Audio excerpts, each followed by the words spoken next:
like he was the boss, and the following year he became world champion.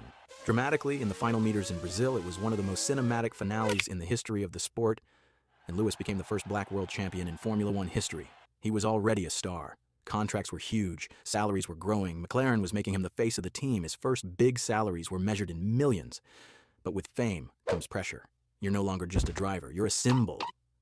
Then, a difficult period began. McLaren no longer always produced the best car. There were victories, but the titles were going to others. Lewis was struggling with inner doubts. Should he stay in his comfort zone or take a risk?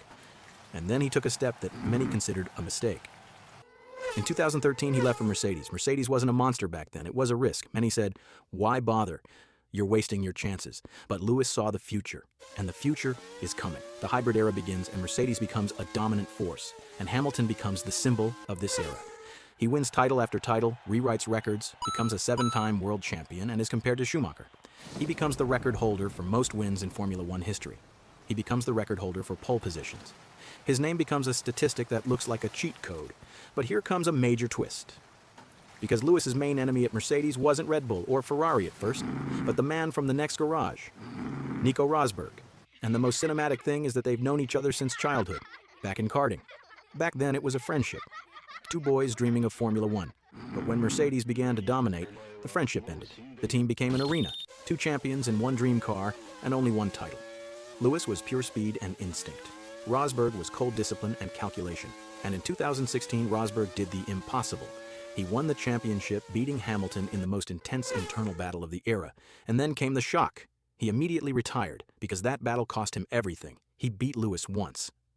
And then it was as if he'd given up, because he simply couldn't handle another season like that. But Hamilton stayed, and continued making history, taking titles until 2020. But Formula One always leaves room for drama. 2021, a battle with Max Verstappen, one of the most intense seasons in history. Contacts, nerves, arguments. The final in Abu Dhabi, which still sparks a war in the comments. Lewis loses the title on the last lap. After that, Mercedes no longer dominates. Years of struggle begin. Lewis stays, keeps driving, keeps looking for a chance, because he knows no other way. And then another unexpected twist. He signs with Ferrari for 2025. Lewis Hamilton in red, one of the most high-profile transfers in the history of sport. And now we look ahead to 2026. New rules, a new era, a new chapter for Lewis. Hamilton's story isn't just about getting lucky with a car. It's the story of a boy with a remote-controlled toy, a go-kart he's been supporting, and a father who worked himself to the bone so his son could one day prove to the world, I'm here for a reason. Now back to you, to your Lego Mercedes on the couch. If this story resonated with you, leave your thoughts on Lewis and his career in the comments. This was Mort. Bye-bye.